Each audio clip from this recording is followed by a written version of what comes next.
dough and you're going to roll it into a rectangle. You can decide what shape of rectangle you want, and I'll be telling you why it matters the shape. If you want a great big cinnamon roll, then you're going to roll your dough into a square, because that way you'll have less rolls, but you'll have bigger rolls. If you're one of those more is better, bigger is better kind of person.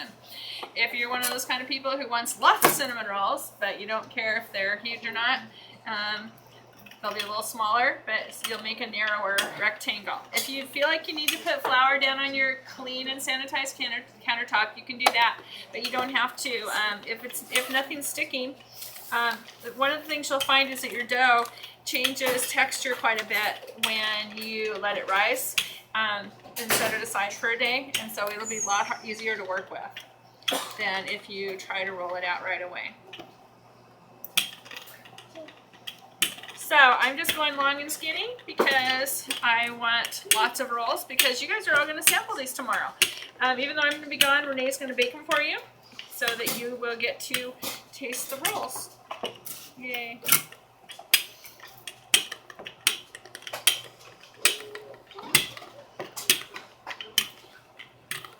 So you just make it the closest to an even rectangle that you can. Mine are never perfect. I wish they were. If you want to square off the ends so they look a little better, you can do that. Just cut a little piece of dough off.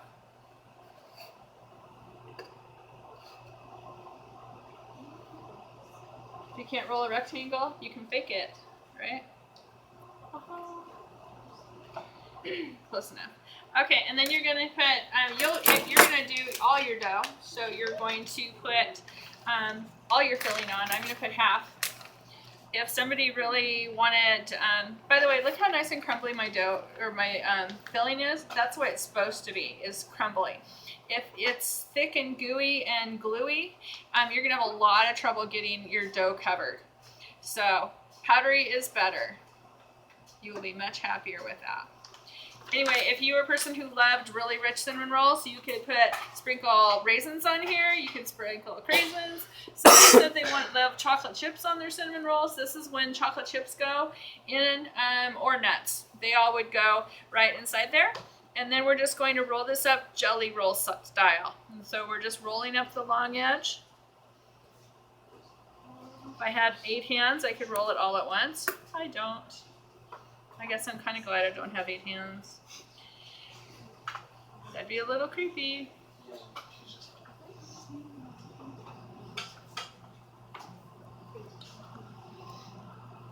And then you just put the seam on the bottom.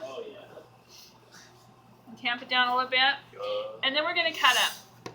So to cut them, you want to have a cutting board slid underneath so that we're not cutting up the countertop and destroying it. And then you have different choices of how you can cut it. You can use the serrated knife if you want. I think that's the easiest. Keep in mind, if it's a serrated knife, you have to saw. You cannot just press down and cut with a serrated knife. It's like a saw. And if you put them side to side, then they're going to grow and get taller. If you put them far apart, they'll grow wider. So again, it just depends on the shape you want your cinnamon roll. In the past, when we've catered, we put cinnamon rolls in muffin pans, and that was pretty cool because they kept the shape of the muffin pan, and they were really pretty. We don't have enough muffin pans for 24 groups of students to make cinnamon rolls. Yeah. Anyway, so you're going to cut your rolls. If you want to, you can use a bench scraper to cut them, and they pop back into shape. Gary, thank you very much. So it's your choice. You can even use kitchen scissors if that's what you have. Any of that will work. So I'm just gonna, and if you wanted to, you could lay them out in the shape of a Christmas tree, and that would be kind of fun. You could lay them out in the shape of a wreath. It's really just whatever you like. It doesn't have to just be side by side in the pan. Again, it's to your liking. So that's one way to do it, is just really simple and basic. Just load them up in the pan. The next I'm going to show you how to make a pretty coffee cake with exactly the same ingredients, but a totally different look, if that's what's interesting to you. So again, we're going to roll out our remaining dough. into a long rectangle. Bye, guys. Bye, Dawson. Hi. Hi. Chris. Hi, Chris.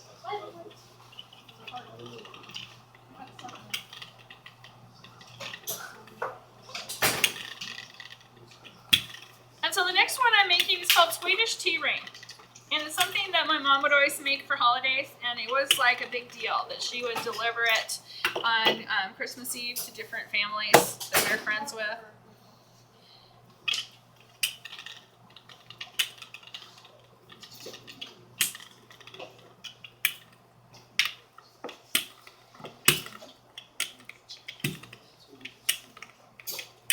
I guess I should have blended in that dough a little bit better that I added, but nobody's gonna know.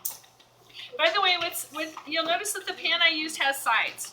If you don't use a pan with sides, you can expect to clean the oven and the fridge, because when your dough rises, some of the filling is going to turn liquid and it is going to drip out into the fridge, out into the oven. And I don't think any of us really loves to clean the oven. So make sure you use a pan with sides, that way you don't have to deal with those kind of issues. Then we're going to put our filling on top of here just like last time. It's okay if it's not pretty. No one will ever know, except for you guys that are sitting right in front and the camera. It's okay. Well, it's not a public channel anyway. It's for people who are absent, who don't know what to do. So, yeah, I don't make it like, oh, come watch my ghetto terrible video, because I think it's amazing. I know it's a terrible video. And I thought I was a good filmer. I have an awesome videographer. However, I do know that the quality is not, the greatest. Not you, me. So again, I'm going to roll up just like last time, and I'm going to make it into something that looks like a big bagel.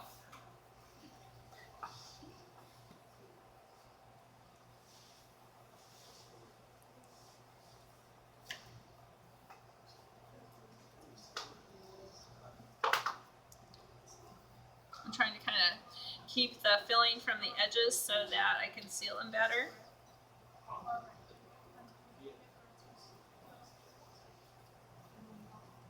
Okay, and then we pick up this lovely thing, and it's going to go on my baking sheet into a bagel shape.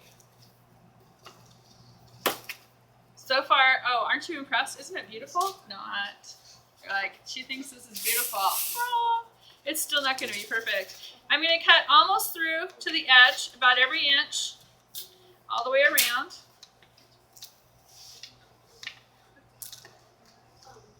Scissors are the easiest because knives tend to cut all the way through, and that would certainly change the look of my coffee cake.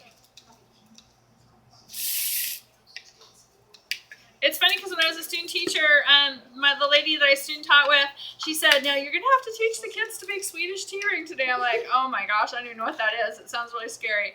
And then she started showing me how to make it. I'm like, "My mom used to make that all the time." So it wasn't quite so terrible after all, because my mom's not like a fussy cook. So I knew that if it's something she made, I wasn't going to be in trouble. So anyway, some people say that guys like individual snacks or meals or foods, like their food separate, and women like them together. Like, for example, if you're making cookies, when I've read catering manuals, they say if you're catering for men, make them separate cookies, like individual cookies that they can hold in their hand. And they said that if you're going to make like something like blondies, which are brownies, they're basically chocolate chip cookies that are baked in a sheet pan and then you cut them, that you make those for women. So what do you guys agree that individual ones for guys and coffee cakes like for women, or do you think that it doesn't matter? Yeah. Doesn't really matter. Or is it really what it tastes like?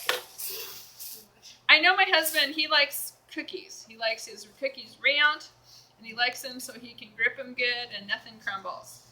But then I've got a son who loves brownies, so that blew that all to heck, that theory.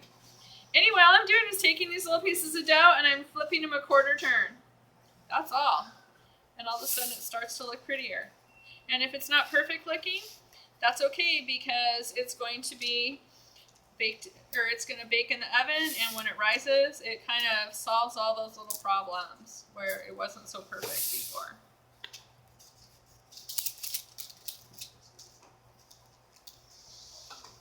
My pan's getting a little crowded. I've never had it so crowded.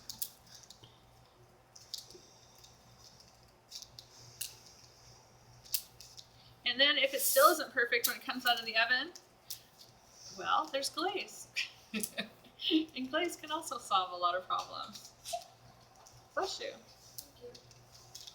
And so then that's a Swedish tea ring. So that's one thing you can do is if you don't want to make cinnamon rolls, you can make a Swedish tea ring.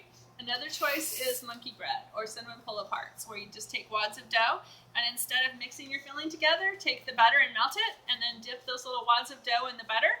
And then in another bowl, take your sugar and your cinnamon and mix them together. And so dip the wad of dough that was in the butter into the cinnamon sugar and then just plop it in a little bread pan and just keep putting little balls of dough in.